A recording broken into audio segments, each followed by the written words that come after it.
Fala galera, e aí, boa noite, tudo jóia? A gente hoje vai fazer uma live bem interessante, inovadora, então eu gostaria que vocês aí que estão entrando clicassem nessa setinha aí que tem e começassem a convidar os amigos de vocês. Vamos lá, por favor, clica nessa setinha, convidem os amigos de vocês, pois hoje o convidado é ninguém mais, ninguém menos que o goleiro Mão, goleiro da seleção brasileira de beach soccer. Claro que a galera está acostumada ao futebol de campo, quando pensa no futebol de salão, né, no futsal, pensa logo no Falcão, mas nossa seleção brasileira de beach soccer ganhou muitos e muitos títulos aí, e o goleiro Mão é o titular da seleção há muitos e muitos anos, é tido como o melhor goleiro não só do Brasil, mas o melhor goleiro do mundo. Então faz toda a diferença, né, galera? Então clica aí, convida os amigos. Eu vou convidar aqui também agora uma galera para poder participar. Vou convidar aqui rapidamente a galerinha para participar. E o nosso tema hoje é um tema muito maneiro, porque a gente vai falar de esporte e educação como ferramentas de inclusão social, tá? Fala aí, Jéssica, tudo jóia? Boa noite, galera, tudo jóia? Tranquilo? Fala aí, vai entrando. Convidem os amigos, por favor, convidem. Pode deixar, Rafael, tamo junto. Atozinho ali já, ó. Vamos lá, vou ver se o goleiro Mão já tá na área. Goleiro Mão já tá na área. Começar a bater o nosso papo.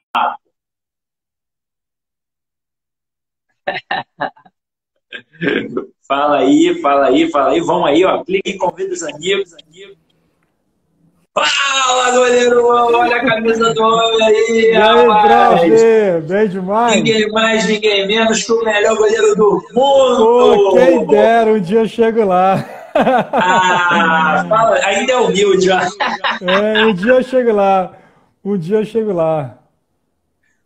Bom, meu parceiro, fala aí só um pouquinho rapidamente para... Tem muitos jovens, né, agora assistindo a live, jovens que não acompanham, como eu acompanhei, por exemplo, a seleção, e não conhecem a história da seleção brasileira de futebol e nem a tua história aí. Então fala aí rapidamente um pouquinho sobre esse prazer, né, de jogar na seleção brasileira, e depois a gente toca aí nos outros aspectos.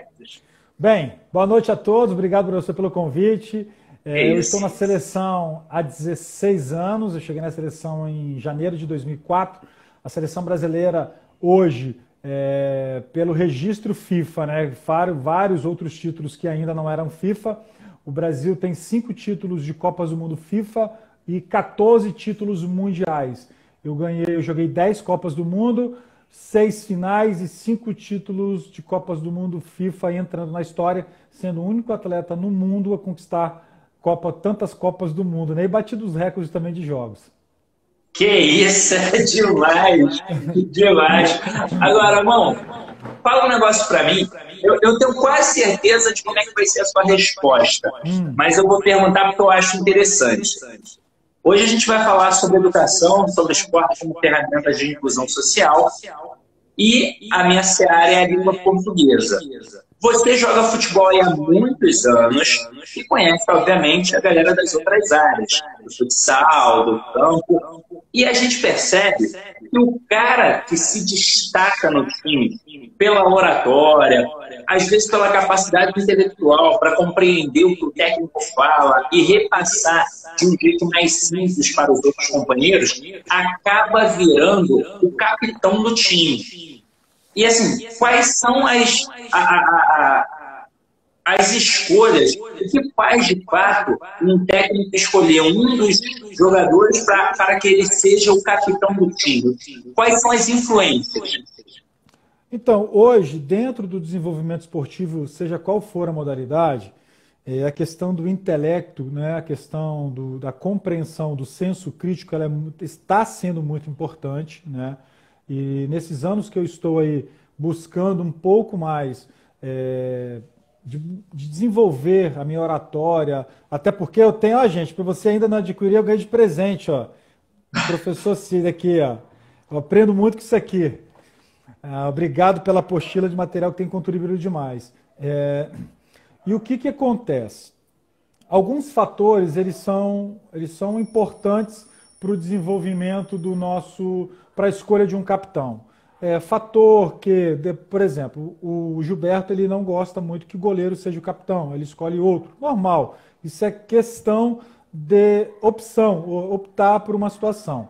Mas hoje, eu entrando dentro desse formato de desenvolvimento educacional, todo atleta de alto rendimento que tem um desenvolvimento educacional ou que está nesse processo de desenvolvimento educacional, principalmente na língua portuguesa, ele é destaque principalmente na imprensa. Por quê? Porque acontece muito comigo. Quando as pessoas descobrem que eu sou professor universitário, que eu dou aula em faculdade, que eu tenho um projeto social, que eu sou pós-graduado, que eu tento buscar e me ver sempre estudando, eu sou convidado a palestrar. E quando eu chego no local, a pessoa toma um susto. Primeira coisa que eles falam, professor, mas jogador de futebol não é analfabeto? É a primeira coisa que eles falam. Então, quando a gente quebra esse paradigma dizendo o seguinte, olha, eu estou atleta de alto rendimento, mas eu desenvolvo outro processo, eu desenvolvo outras ações em minha vida, e uma das ações que eu atribuí, gosto e quero fazer para o resto da minha vida é a questão da docência, atribuído no ensino educacional. Ou seja, o atleta que hoje tem essa visão, uma visão de entendimento educacional, que vem acoplar com o desenvolvimento esportivo e o desenvolvimento social, pode ter certeza que esse atleta, no futuro, assim que ele parar de jogar, claro, se ele optar em desenvolver essa ação, ele vai se tornar um grande dirigente da modalidade que ele tiver desenvolvido, que ele passou, né, que ele jogou. Foi sensacional. Você tocou em um ponto importante, que foi da imprensa, né? E assim, como espectador, eu percebi que a imprensa sempre escolhia 3 tipos de jogadores para poder entrevistar. E hoje está sendo só um, basicamente. Antigamente a imprensa gostava de chamar o cara que não sabia falar nada direito, que virava bordão, virava meme, alguma coisa assim do tipo. Então, dava para ver que o cara tinha muita dificuldade na entrevista, mas ficava algo engraçado. Tinha o cara que era extremamente polêmico, então eles gostavam pela polêmica que gerava, e o cara que falava muito bem. Por exemplo, eu me lembro do Alex, né, o Alex Cabeção, que jogou no Palmeiras, jogou no Cruzeiro, chegou a jogar no Flamengo um tempinho, e ele sempre era chamado porque ele era muito bem articulado e falava de forma ali muito clara. Agora, irmão, você tem um projeto sensacional que a galera precisa conhecer, né? Fala um pouquinho sobre esse projeto, qual é o nome, como é que a galera pode chegar até o teu projeto, como pode contribuir. Olha, professor, assim, que as pessoas que estão me acompanhando, eu sei que tem muita gente que não conhece o futebol de areia, ou beach soccer. É uma modalidade fantástica, porém, a partir do momento que eu descobri, já depois de uma certa idade, tendo passado todo o sofrimento na minha infância, na adolescência, um pouco na maioridade, eu descobri a educação é algo transformador. Conhecimento nunca é demais. Então, vocês que estão nos assistindo, tá com dúvida de estudar? Não tem dúvida não, cai para dentro, vai fazer o seu concurso, contrata o professor Sidney Martins e vai para dentro, irmão. Passa nesse concurso logo, vai para a faculdade, seja atleta, seja não atleta, seja o que for, não pode ficar parado, porque culpar os outros é muito fácil. Mas dentro do projeto, professor, a gente está com um projeto social há 15 anos, chamado Projeto Social Alcance das Mãos, e nós vivemos de doação. Por que eu não falo muito desse desenvolvimento que as pessoas, eu falo, né, no nosso particular, e as pessoas me cobram muito isso? Por que você não fala tanto dessas ações sociais que você vem realizando durante todo esse tempo? Assim, como eu vim de comunidade carente, eu gosto muito de fazer o meu social sem que muitas pessoas enxerguem, olhem e achem que eu estou fazendo para aparecer. Eu sei o que é ser garoto de rua. Eu fui garoto de rua dos 10 aos 15 anos de idade. Eu sei o que é isso.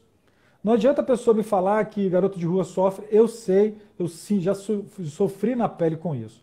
Então, hoje, a minha visão, até uma professora, a professora Jéssica, que colocou o projeto social Alcance das Mãos, trabalha conosco.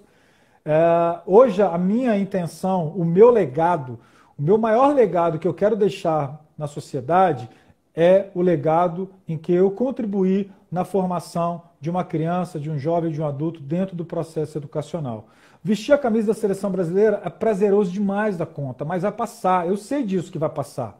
Porém, eu quero continuar nesse trajeto educacional, dando a essas pessoas uma oportunidade de estudar, dando a essas pessoas a oportunidade de aprender, dando a essas pessoas a oportunidade de crescimento de vida. Sabe por quê? Eu tenho um aluno aqui, crianças, jovens, adultos e terceira idade. Só de terceira idade, professor, nós temos 180 alunas, em que nós ministramos aulas de educação física gratuitamente. Aí você fala assim, irmão, por que você não tem escolinha? O meu viés não é pegar o atleta e formar ele um super atleta. O meu viés é formar ele um super cidadão. Fazer com que essa pessoa ele tenha uma visão educacional, esportiva e social. Porque se você pegar, o senhor falou aí questão de atleta, se nós pegarmos hoje todos os atletas que tiveram problemas com drogas, bebida, perderam tudo, ele só teve o desenvolvimento esportivo. Quando nós temos o desenvolvimento educacional, que é o senso crítico naquilo que eu estou fazendo e para quem eu estou fazendo, o desenvolvimento do esporte, que é o desenvolvimento esportivo, do alto rendimento, intensidade, organizado e disciplinado, e o desenvolvimento social, eu atribuo também esse desenvolvimento social, que é o desenvolvimento familiar, você tem não só um super atleta, você tem um super cidadão, que esse cidadão, tudo que ele produzir, ele sempre vai pensar o que eu vou fazer para ajudar alguém que está ao meu lado precisando da ajuda, da minha ajuda. Então, assim, hoje o meu viés, a minha vertente é educação, esporte social, /família, porque eu não consigo ver hoje um atleta, seja qual for a modalidade, sem esses fundamentos, sem esses quesitos, que é educacional e social atrelado ao esporte. Irmão, deixa eu te falar, além desse projeto, você tem um outro que é voltado para a leitura, tem até um nome um pouco diferente, tem que falar com calma, explicar aí para a galera poder entender. Fala um pouquinho sobre esse esquema que é baseado na leitura. Bem, eu penso que esse projeto começou lá na nossa conversa no hotel, onde você e o professor Fabrício também, e nós começamos a falar de leitura e tal, vocês fizeram uma resenha ali, e ali me despertou algo, eu falei, cara, leitura, né? Poxa, por que não resgatar a leitura? A pessoa hoje fica muito com o WhatsApp, muito no celular, e eu falei, poxa, vamos criar aí, junto com a instituição, a faculdade que eu trabalho, que é a Rede Docto, junto com a Ari, junto com o Lucas, projeto Mão no Livro. É exatamente o projeto aqui, ó, Mão no Livro. Projeto Mão no Livro.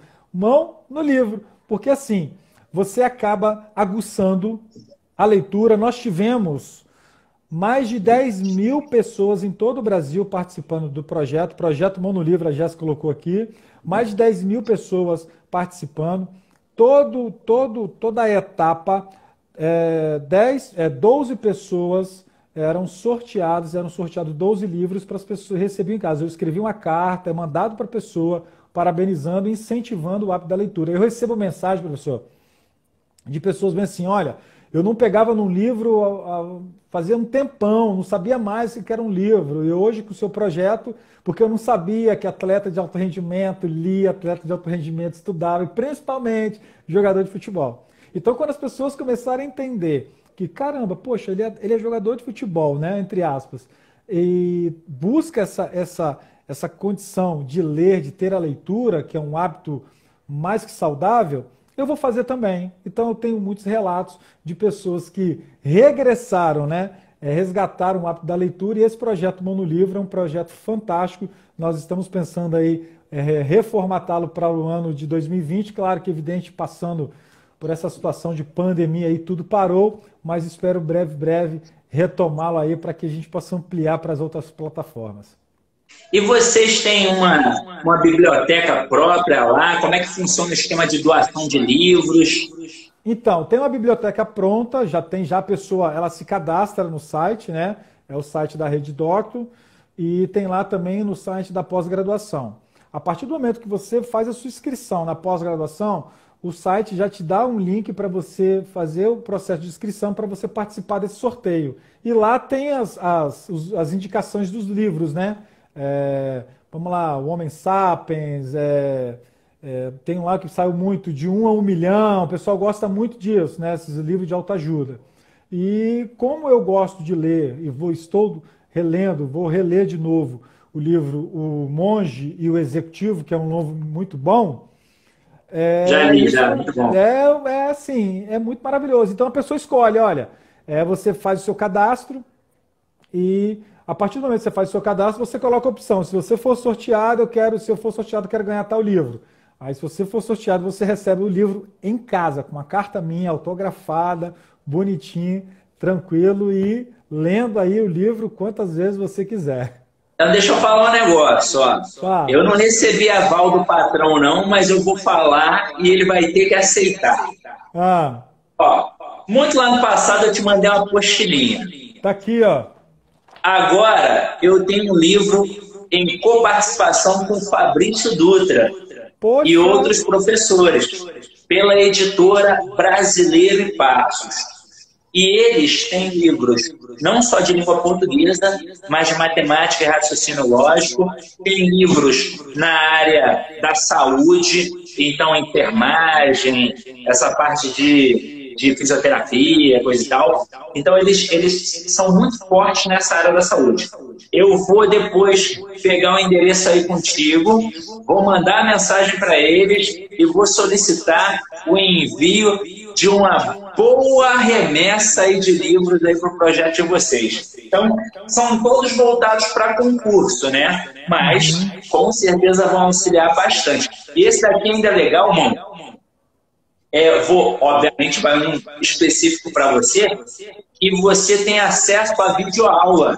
Ele foi todo feito e gravado.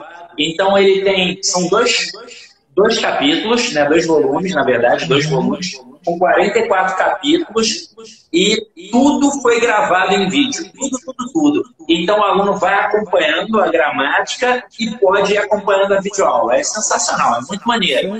Deu um trabalho do caramba, mas ficou muito bacana. Parabéns. E ó, depois eu vou pegar o endereço contigo e vou pedir para mandarem lá. Eles são bacanas pra caramba, eles fazem um projeto social legal também.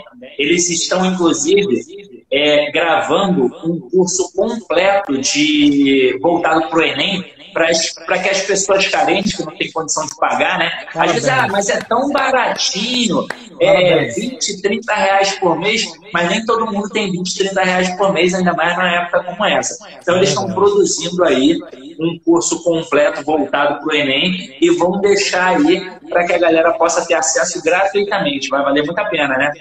Vai valer muito a pena. Eu tenho um dos grandes sonhos, assim, objetivos que eu tenho aqui no meu município, em que eu moro, no município de Serra, professor.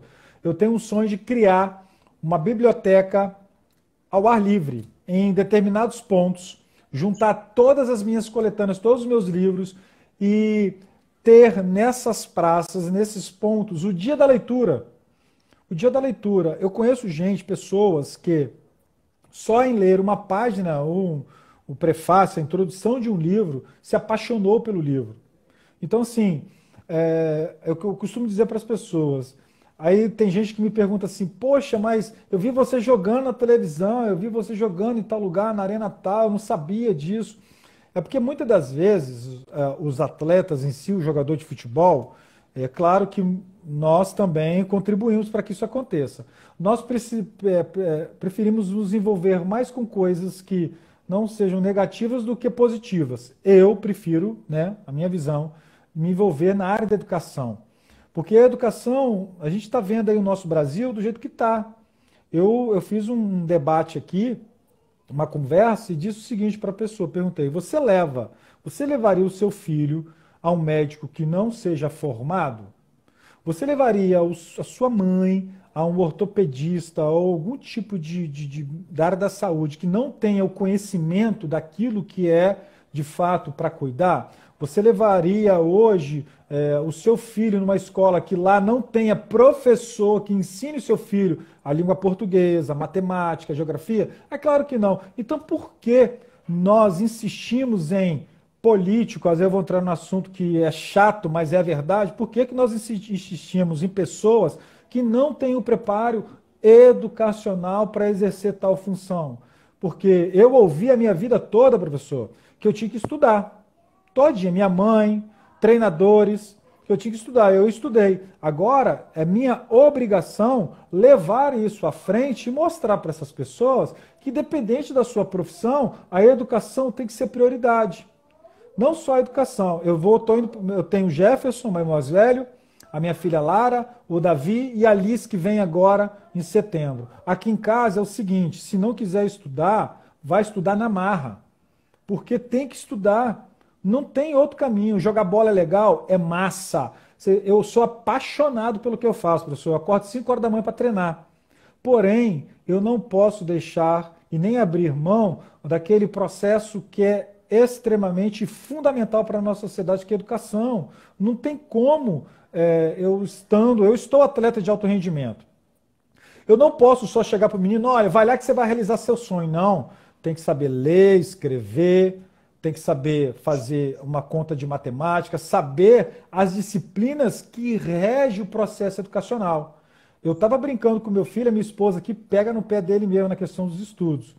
E eu falei com ele, cara, se tu não estudar, hoje mesmo, se tu não estudar, cara, você não vai, tem que estudar. Ele, eu tenho que estudar, né, pai? Às vezes é até chato para uma criança, mas a gente tem que incentivar os nossos jovens a estudar, a gente tem que incentivar os nossos jovens. Aí ele aí, daqui a pouquinho o meu aparece aqui.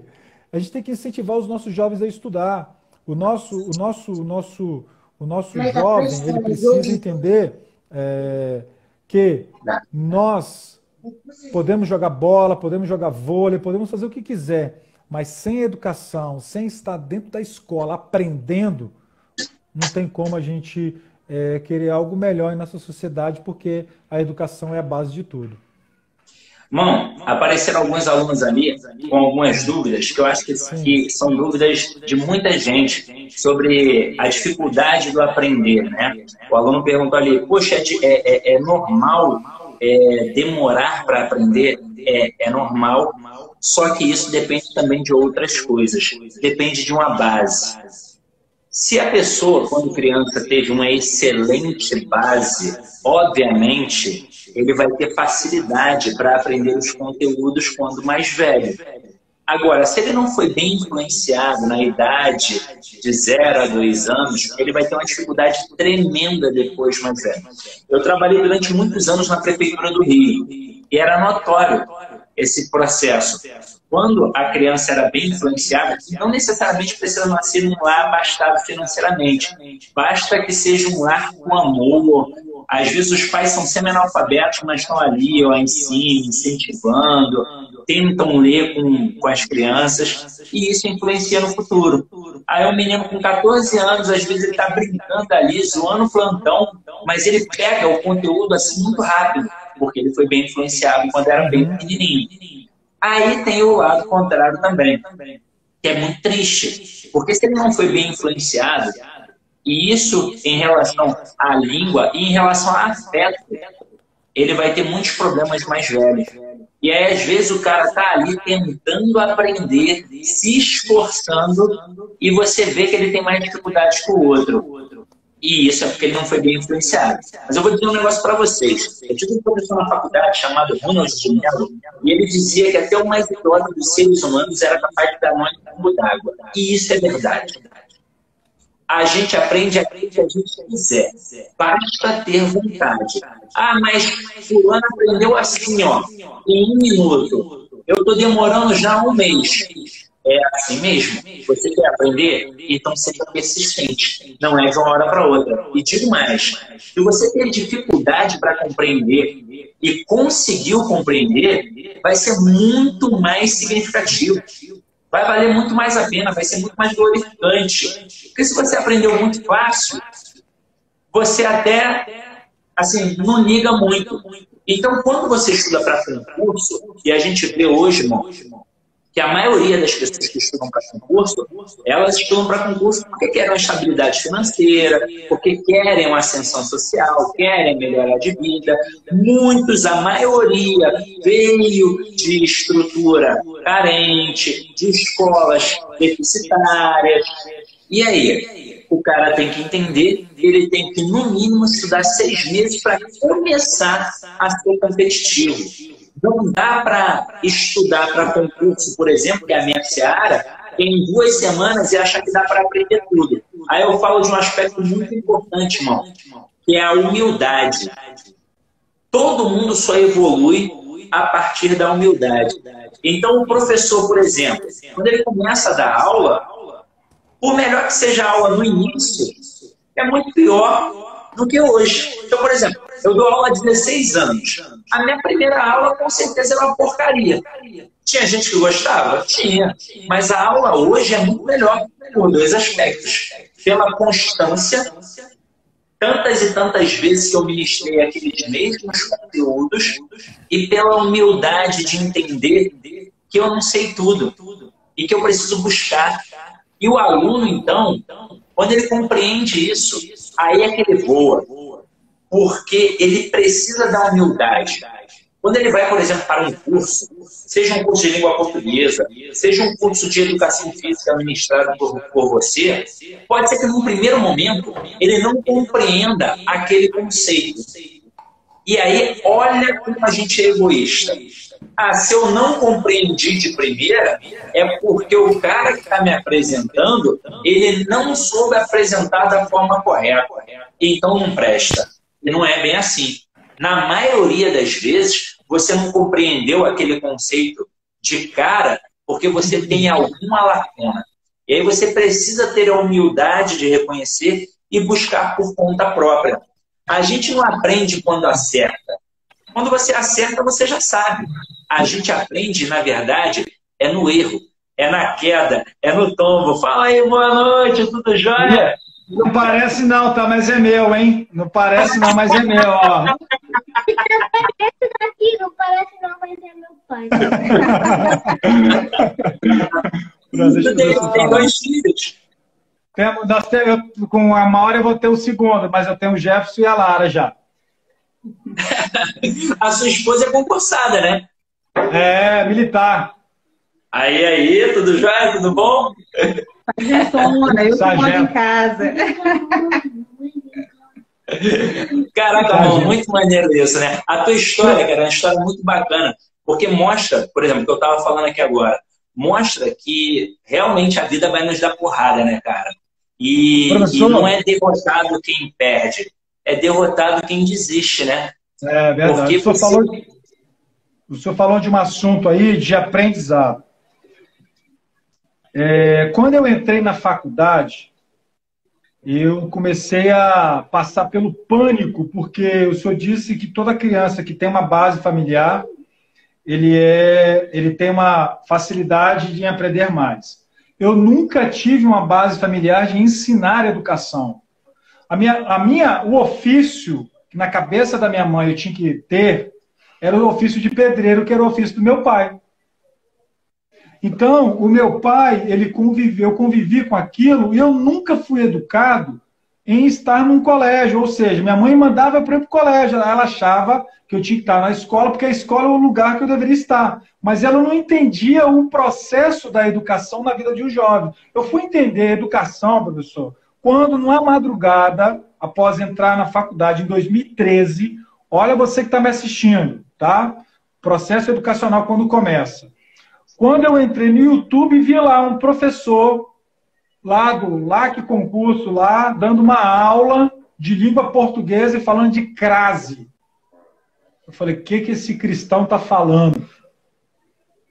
Começou a falar, eu vi aquela aula 2, 3 vezes, fiz, não aprendi nada. E eu confesso que eu estou aprendendo até hoje. Toda vez que eu olho aquela aula de tantos anos que está registrada no meu computador, eu lembro desse processo. Então, no meu caso, o que o senhor falou aí, o senhor falou a minha vida. Então, para eu ter entendimento das coisas que eu tenho que fazer todos os dias um pouquinho. Eu estudo a apostila um pouquinho, estudo o inglês um pouquinho, dou aula, a aula dentro daquilo que eu acredito que os meus alunos entenderão e vão aplicar para os futuros alunos deles. Então, ou seja, aquilo que eu acredito como base. Como eu nunca tive essa base, eu procuro dar essa base para outras pessoas. Então, assim, para eu ter base, eu tenho que estar com quem? Com as pessoas que têm um pouco de base melhor do que a minha, ou seja, eu tenho que estar com os professores inteligentes. Eu costumo dizer o seguinte, quando eu estou próximo dos meus professores, principalmente amigos professores, eu fico mais inteligente. Boa. É verdade, a gente tem que tentar evoluir, né? Agora, deixa eu te fazer uma pergunta, cara, e assim, eu acho que a tua resposta vai ser muito importante. Eu gostei sempre muito de esporte, muito. E na escola, o meu momento preferido era a educação física. Só que os tempos estão mudando.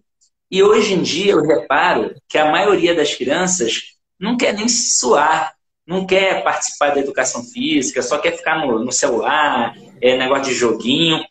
E a educação física é vista não só pelos alunos, mas pelos pais dos alunos como uma bobeira, uma brincadeira. Está perdendo tempo. E eu sei muito bem que a educação física, principalmente nessa época ali, ó, da infância, no ensino fundamental, tem uma relevância muito grande, porque ensina muitos conceitos. Ensina a compartilhar, a esperar a sua vez, a não ser egoísta. Tem muitas coisas ali que são importantes. Fora mente sã, corpo são, né, não? Então, fala um pouquinho sobre essa importância para que as pessoas comecem a valorizar esse aspecto. Afinal de contas, se tem a disciplina na escola, não é à toa. Que tem que ficar muito claro. Com licença, tá? Ó, prazerzão, tá? Um abraço. Ela é que manda em casa, sargento, né? Eu que mando. Tá certo. Aqui a minha esposa também manda. Ela é fisioterapeuta, não é sargento não, mas ela manda. Aqui não é rolo de macarrão, não. Aqui o bicho pega. Mas então, o que acontece? Vamos lá. Nós temos que voltar um pouquinho. Existe uma nomenclatura na educação física, principalmente acerca dos profissionais, que chama-se professor rola-bola. O professor pega o jornal, tá? Vai lá, joga aí. Hoje não é mais jornal, hoje é o WhatsApp. Hoje é os grupos de WhatsApp. Rola bola e que se lasque todo mundo. O mercado de trabalho, eu senti isso quando eu entrei na faculdade. Quando a minha vida mudou esportivamente na escola, no ensino fundamental, quando eu ia um professor de educação física que disse que eu levava jeito para o esporte. Eu acreditei. Professor José Carlos, eu lembro até hoje, uma parte do meu TCC eu falei sobre ele, a importância do profissional de educação física na escola, na vida de um aluno. Pois bem, hoje com as tecnologias, o profissional ele não é obrigado a se reinventar. É critério padrão dele se reinventar, porque aquele profissional rola-bola já não pode existir mais. Porque o próprio mercado de trabalho vai expulsá-lo. Ou seja, eu, professor, caso eu fosse professor de colégio, dou aula em faculdade, formo os novos profissionais. A minha ideia, o meu conceito de formação profissional é o profissional ativo em todas as circunstâncias, em todas as disciplinas. De que maneira? Profissional da educação física ativo na geografia, profissional da educação física ativo na língua portuguesa, profissional ativo na matemática, na história, em todas as outras disciplinas. Eu provei para os meus alunos que você consegue ensinar a língua portuguesa na educação física. Você constrói, vamos lá, hoje o treino é de futsal. Porém, antes de começar o treino, nós vamos construir um conceito de palavras sobre o jogo. E essas palavras serão ditadas. É uma regra. E, após o jogo, nós vamos construir uma redação da própria aula. Ou seja, nós vamos utilizar o quê? A língua portuguesa. Nós vamos dar uma aula de competições. Nós vamos falar da parte geográfica, na parte geográfica da Europa, da Ásia, né, dos Estados Unidos, enfim. Nós vamos utilizar aquilo que nós temos, a ferramenta. Nós vamos falar de história. Hoje nós vamos relembrar o futebol antigo, né? nós vamos falar assim, o time vai representar a cidade tal, e cada membro da equipe vai ter que falar o que era desenvolvido naquela cidade, como foi construído. Isso é história. Vamos falar de ciência. O profissional de educação física hoje, ele é tão importante, professor, tão importante, que eu estou fazendo uma pós-graduação de políticas públicas, sociedade e educação, para entender um pouco mais, não a cabeça do aluno, mas a cabeça dos pais. Porque quando eu digo lá, aí a velha pergunta, o que você fez hoje na educação física? Só chutei bola e saquei para o meu amiguinho. Não, ele tem que chegar em casa e falar assim, mãe, pai, o meu professor de educação física hoje me ensinou 10 palavras em inglês na aula de educação física. Mãe, pai, hoje o professor de educação física me ensinou a construir uma redação através da língua portuguesa. Isso é o profissional moderno da educação física. Se a escola do seu filho não tem isso, cobre. É direito do pai, é direito da mãe, é direito da família cobrar. Sabe por quê? Porque aqui em casa eu cobro. Então, não é obrigação minha, é um padrão profissional. Sabe por quê, professor? Porque eu vejo que o mercado de trabalho, ele é um mercado de trabalho que está sendo reconstruído para os novos profissionais. Não é o profissional moderno, é o profissional que se capacita. Eu não sou professor de língua portuguesa, mas eu quero ensinar língua portuguesa para os meus alunos atletas, para que eles tenham essa condição de ensinar uma aula de redação dentro da aula de vôlei, dentro da aula de futsal, dentro da aula de basquete. Então, a minha visão é que hoje, essa fama do professor rola-bola ser muito mais forte do que o professor, que é um professor atuante em todas as disciplinas, é culpa nossa. Aí eu me incluo nisso.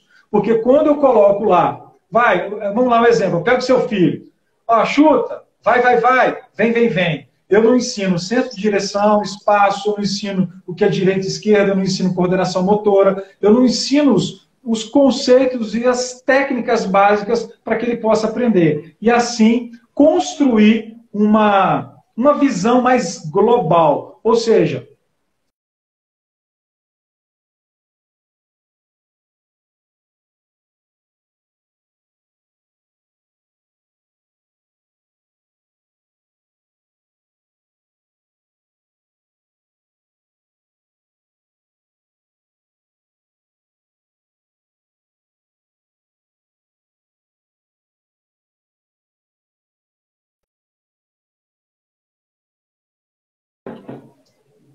opa, tá me ouvindo aí? Não deu uma travada? Mas então, aqui, o meu sonho, sabe qual é? Eu já falei isso para os meus alunos. O meu sonho é chegar lá na sala e dar uma aula em inglês para os meus alunos do curso de Educação Física. Poxa, mão, está inventando moda? Não. Simplesmente eu estou ensinando outro idioma utilizando a Educação Física para os meus alunos, que serão professores de outras crianças. Simples assim. Então, você tocou num ponto muito importante. Hoje a interdisciplinaridade é muito, mas muito importante. E antigamente, por exemplo, eu como professor de escola, que fui durante muitos anos na Prefeitura do Rio de Janeiro, lá no iniciozinho eu sofria com isso. Porque quando aparecia um aluno, e cá entre nós, na Prefeitura, óbvio que 99% dos alunos são de comunidades carentes. Então, é óbvio que ele tem dificuldade com língua portuguesa. Isso vem de casa. O pai dele tem dificuldade, a mãe dele tem dificuldade, ele vai ter dificuldade também. E aí, os outros professores ficavam assim, não sabe ler, não sabe escrever, a culpa é de quem? A culpa é do professor de língua portuguesa. E eu sempre bati o pé, peraí. Vocês não são professores dele também, não? Vocês não dão aula também, não? Como é que ele faz para poder entender o enunciado de matemática? Só bota a conta lá no quadro? Como é que ele faz para entender o enunciado de história? Só conta a história sem ter que colocar uma questão ali para que ele possa compreender? Então, é responsabilidade de todo mundo. E a língua portuguesa e a matemática, por exemplo, elas acabam sendo basilares para o cidadão, porque eles vão utilizar isso o tempo todo no dia a dia. Matemática, por exemplo, se o cara não souber compreender um problema, fazer uma conta, ele vai ser embolado. Ele vai à padaria com R$10, comprar pão, queijo, leite e não vai saber quanto vai voltar de troco, se o dinheiro vai dar. Língua portuguesa, então, faz toda a diferença para a apresentação dele como indivíduo diante da sociedade. Aí a gente, por exemplo, pega os conceitos de língua portuguesa e percebe que alguns são apenas para a prova escrita, como crase, como pontuação, como a questão da coerência, coesão, alguns conceitos. Mas quando você percebe que alguns erros vêm para a fala, isso é que fica perigoso. Então tem erro de ortografia na fala, ao invés de o cara falar bicicleta, ele fala bicicleta. Tem erro de concordância, as pessoas reparam logo, a gente fomos. Tem erro de regência. Então, quando o cara vai, por exemplo, para uma entrevista de emprego, a gente acha que o avaliador lá vai só olhar a redação. Claro que a redação vai ser avaliada. Mas antes de chegar ao ponto da redação, às vezes o cara já é dispensado pela forma como ele se coloca. Então, se ele fala, num primeiro momento, cheio de erros de concordância, cheio de erros de regência e cheio de erros de ortografia, ele já é limado e nem para a fase de redação ele vai. E isso é utilizado em todas as empresas do Brasil. Fora que depois, se o cara passar por tudo isso, ainda tem aquelas dinâmicas em grupo, não é, irmão? E aí é que eu falo, nesse momento é que a educação física vai ter uma importância grandiosa. Eu tive um professor de educação física, e isso é interessante. Eu lembro mais dos meus professores no ensino fundamental do que propriamente dos meus professores no ensino médio e os meus professores na faculdade. Eu guardei poucos no ensino médio e poucos da faculdade. Mas no ensino fundamental eu guardei muito, porque era um local que eu gostava muito de estar. E o meu professor de educação física foi o professor César. E ele ensinava vários conceitos para a gente, principalmente respeitar o outro, né? Eu morei em comunidade, a galera hoje fala em comunidade, né? Eu morei em comunidade, né? Favela mesmo, até os 20 anos. E, pô, a gente que mora em favela tem que conquistar o espaço na marra, né? Não? Porque senão a gente é engolido. Então a gente era meio agressivo. E ali na escola a porrada comia, na hora do jogo, não sei o quê. E toda vez ele parava, ficava lá um tempão ó, no ouvido. No primeiro momento a gente achava chato, mas aí depois compreendia. A gente tem que respeitar o outro para ser respeitado.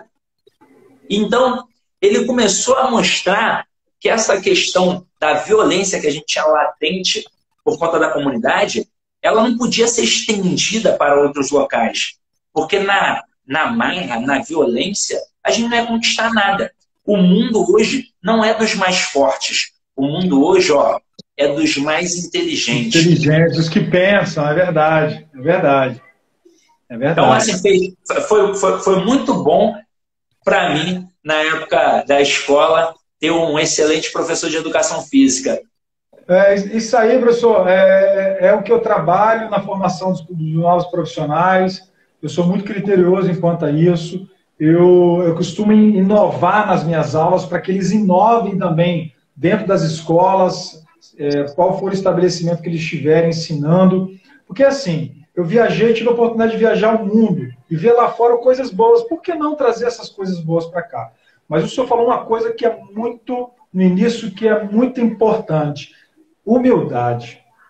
Quando o profissional não tem humildade de reconhecer que ele precisa, eu não sei. Aqui, eu tenho dúvidas, eu pergunto para minha esposa, eu vou nas suas aulas, eu vejo aulas do professor Fabrício, eu vejo aulas do professor Noslan, eu vejo aulas. Sabe por quê? Porque quando nós temos o discernimento, você falou muito bem, entender que nós não sabemos tudo, o processo de aprendizagem ele se torna natural. Nós tivemos aqui o concurso da Polícia Civil do Espírito Santo, e algumas pessoas da educação física foram tentar realizar. O critério de corte foi redação, língua portuguesa e direito. O pessoal focou tanto no direito, que o corte maior foi língua portuguesa. Ou seja, aquilo que era de fato importante, que nós chamamos do asterisco lá, que vai dar a devida importância, não focaram, porque acha que não tem importância. Então, o maior número de pessoas do direito que eles entraram foi bem maior, a nota, assim, de 10 vagas, 9 foi o pessoal do direito. Por quê? Porque eles entenderam, eu já tenho um direito, eu vou só me condicionar e vou aprender mais sobre a língua portuguesa. Então, eu achei muito legal. Então, assim, é devido, é importante, todo o processo ele tem que ser um processo natural, porém com muita humildade. Se eu não tiver a humildade de perguntar, professor, estou aqui sua apostila, estou com dúvida, o livro que você mandou aqui é muito bom, mas eu não entendi isso aqui. Tem tanta coisa que eu não consigo entender, que a língua portuguesa tem tanta regra que a gente se confunde e, ao mesmo tempo, a gente fala assim, cria dúvida, pô, será que é isso mesmo? Vou perguntar. E meu pai dizia o seguinte, que perguntar não mata ninguém. Pergunta.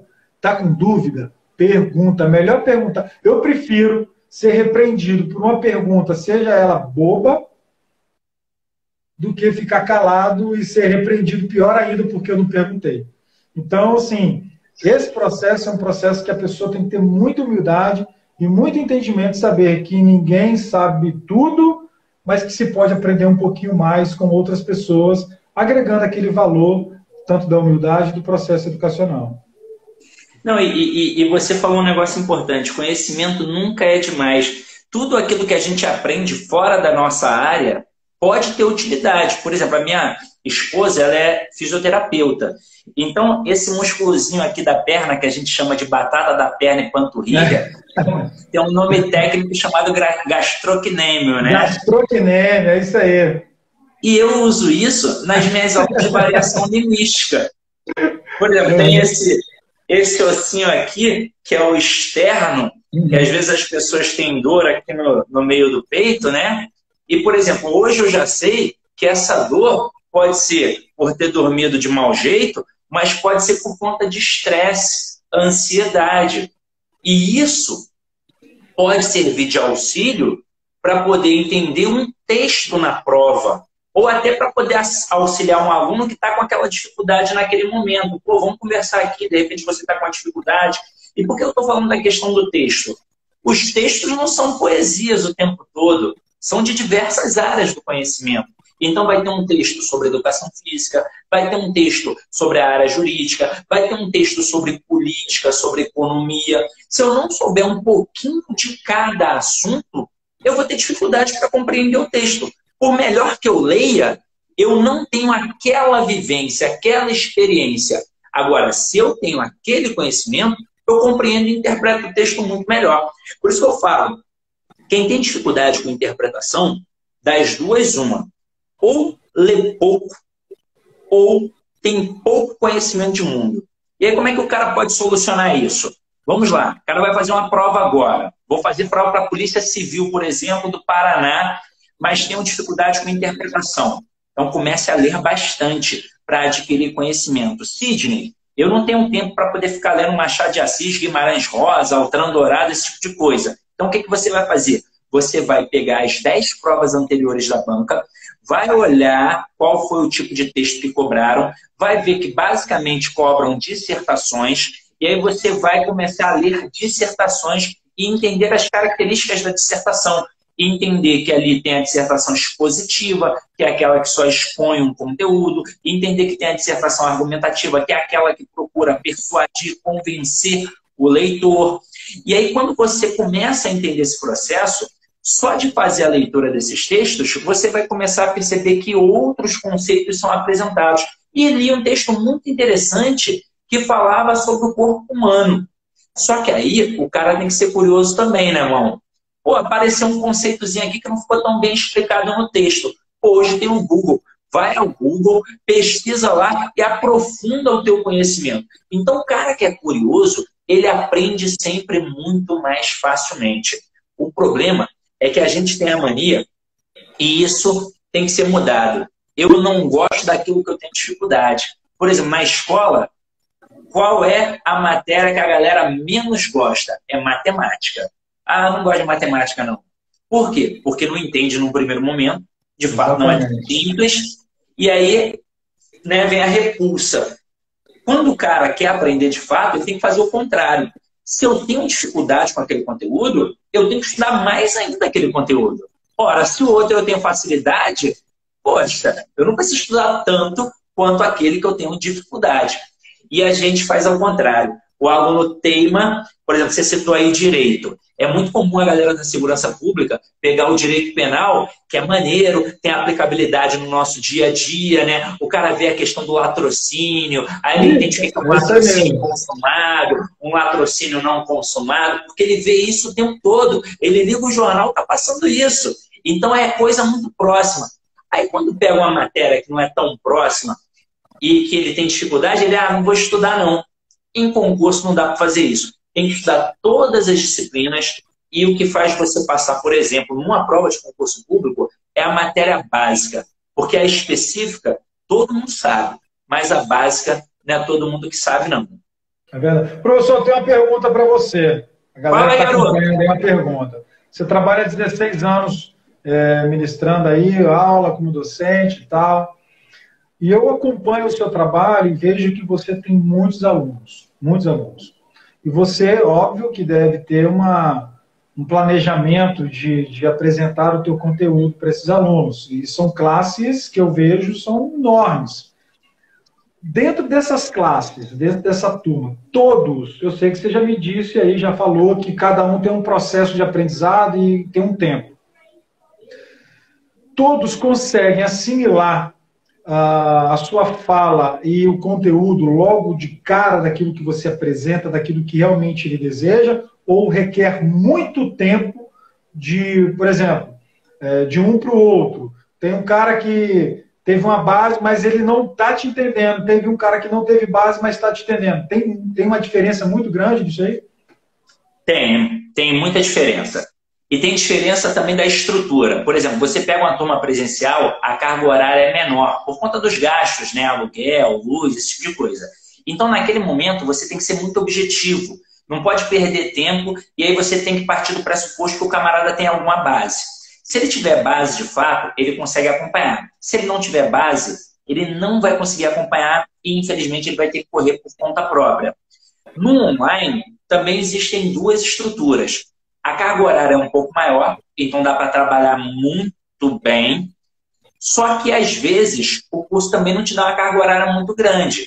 E aí você tem que ser objetivo da mesma forma, partindo do pressuposto que o aluno tem alguma bagagem. Nesse momento, a maioria consegue assimilar que a carga horária é maior, mas alguns capengam. E é nesse ponto aí que eu falo da questão da humildade. Quando o camarada começa a não entender o que o professor está falando, ele tem que entender que tem que buscar por conta própria. Aí tem outros cursos que são completão. Pensando, por exemplo, nessa galera, eu montei um grupo VIP que vai começar no dia 4 de maio, irmão. Um grupo VIP de WhatsApp. Não, na verdade não é WhatsApp, é um grupo VIP de estudos de língua portuguesa que vai ser no Telegram. Aí como é que eu vou fazer? Eu vou colocar 2 questões de desafio de manhã e vou, à noite, responder em vídeo. De segunda a sexta. E no sábado, eu vou fazer uma live de manhã sobre o assunto que foi abordado durante a semana. Qual é a minha intenção ao fazer isso? A minha intenção é atingir a todos. Porque, por exemplo, numa turma, quando eu entro, por exemplo, para falar de crase, eu tenho ali, numa turma presencial, 3 horas para falar de crase. Num curso online, eu vou falar em 2 horas sobre crase. E eu não posso estender isso não, mano. Porque o cara, o dono do curso, ele paga por isso. E ele vai falar assim, peraí, irmão, como é que você tá aí, ó, 3, 4 aulas em crase? Mas aí tem um aluno que não acompanha a crase numa aula só. Aí no grupo, o que eu vou fazer? Eu vou fazer o cara ver aquele assunto durante uma semana inteira. É constância, repetição. Só aprende quem tem dificuldade se repetir. Concurso público não é para quem é super inteligente. Às vezes é até um tiro no pé, porque o cara relaxa. É para quem é persistente, obstinado, resiliente, para quem vai insistir, para quem vai ver o mesmo conteúdo várias e várias vezes. Então, nesse momento, eu vou minimizar esse problema. Porque eu não tenho... Às vezes o aluno fica quieto numa turma presencial e no online, então, não tenho nem o retorno dele. Às vezes ele não conseguiu compreender naquele momento, com uma aula. Mas ele não conseguiu compreender porque essa lacuna ele carrega desde quando era criança. As lacunas que a gente tem com 25, 30 anos, elas não surgiram com 25, 30 anos. Elas surgiram com 10, com 11 anos. Então, quando ele estava lá no ensino fundamental, ele não aprendeu aquele conteúdo de jeito nenhum e ele fez ali ó, um travo, uma barreira. E aí, com 25, com 30 anos, ele não consegue compreender de cara. Mas se ele insistir, ele aprende. Eu lembro uma vez, irmão, que um aluno falou assim para mim: professor, você é muito sinistro mesmo. Eu só aprendi com você. E olha que eu já tive 5 professores de língua portuguesa para concurso antes de você. Aí eu falei assim para ele: não. Você não aprendeu só comigo, não. Você aprendeu com os outros 5. Você só conseguiu compreender o que eu falei hoje bem porque você passou pelos outros 5. Então você pode não ter compreendido bem com os outros 5. Mas se os outros 5 não tivessem passado pela tua vida, se eu fosse o teu primeiro professor, você também não teria entendido nada. Então você só entendeu porque teve repetição do conceito. Então é o que eu estou te falando. A gente não pode achar, eu sou o sinistrão, o cara só aprendeu comigo. Mentira. Se ele conseguiu aprender o que eu falei, é porque alguém antes deu uma base para ele. E aí por isso ele conseguiu compreender. Então, tem gente que aprende de cara, de primeira, mas tem gente que tem uma dificuldade tremenda, mano. E é por isso que eu criei um grupo, para ver se eu consigo atingir essa galera com dificuldade tremenda. E também jogo dicas no Instagram, dicas no YouTube. Pô, tem vários professores aí com muitas dicas, com muitos vídeos, como o Noslen, o Fabrício Dutra, o Fernando Pestana, o Paulo Jamil, o Arnaldo Filho, uma galera boa de língua portuguesa, postando sempre muito conteúdo, porque às vezes o cara pode pagar, mesmo que seja pouquinho. Às vezes ele não pode. Então tá lá no YouTube gratuitamente para eles poderem aproveitar, né? Bacana. Sobre a questão do planejamento, professor, eu lembro que nós conversamos uma vez sobre o planejamento. Eu tenho um planejamento de atividades, de treino, tarefas profissionais e acadêmicas.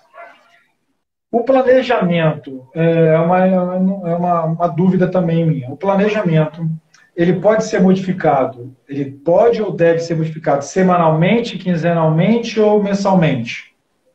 Vamos lá. Quando é turma de concurso público e você recebe aquela carga horária, é bom você trabalhar sempre o mesmo planejamento em concurso público, porque você já sabe que aquilo dali atinge a maioria. Numa turma presencial, principalmente quando ou numa faculdade, porque você tem um tempo maior com aqueles alunos, o planejamento ele deve ser mudado. Ele não pode, não. Ele deve, de acordo com as necessidades do aluno. E isso, quando eu estava numa turma presencial, eu fazia mesmo no concurso público. Porque você vai, e aí você percebe, essa turma aqui não consegue acompanhar. Essa turma aqui consegue acompanhar. Quando a turma consegue acompanhar, você vai, corrida de cavalo. Vamos aproveitar o tempo aqui para poder abordar o maior número de assuntos possíveis. Quando a turma não consegue, não adianta. Seria até uma ignorância da minha parte querer dar todo o conteúdo e deixar aqueles alunos ali na mão sem poder entender. Então, nesse momento, a gente dá uma parada. Então, olha só, vocês estão precisando desse assunto aqui para poder entender aquele outro lá. Então, vamos reforçar isso daqui. Então, quando você está numa turma presencial, você deve mudar o tempo todo. Na online, infelizmente, eu não tenho isso. Aí, o que acontece? Eu, quando faço a aula online, eu tento criar as dúvidas que eu via nas turmas presenciais. É por isso que, de vez em quando, lá no online, eu falo assim, mas e o que é isso? Aí eu vou lá e explico. Esse o que é isso? Essa pergunta, ela me foi feita numa aula presencial. Ela não surgiu do nada. Então, o aluno que está em casa, ele pensa assim, caraca, parece que o professor sabe a minha dúvida na hora certa. Não sei nada. É porque alguém me fez essa pergunta numa turma presencial e toda pergunta é importante. Né? Porque às vezes o aluno pensa assim, eu tenho uma dúvida boba. Não, nenhuma dúvida é boba. Porque a tua pergunta pode servir para a turma inteira. Só que o outro, às vezes, não teve a coragem de perguntar. Então, assim, timidez, né? Fica tímido. Sempre pergunte quando tiver dúvida mesmo. Porque a dúvida é que traz o crescimento. Quando a gente acha que sabe tudo, a gente não está crescendo nada. Quando a gente tem dúvida, aí, de fato, a gente aprende, absorve conteúdo e por aí vai. Bom, por incrível que pareça, já tem 1 hora de live, cara. Daqui a pouco a gente vai subir. Então, deixa aí tuas redes sociais para a galera. Fala aí o nome dos projetos. Eu vou pedir para que os alunos agora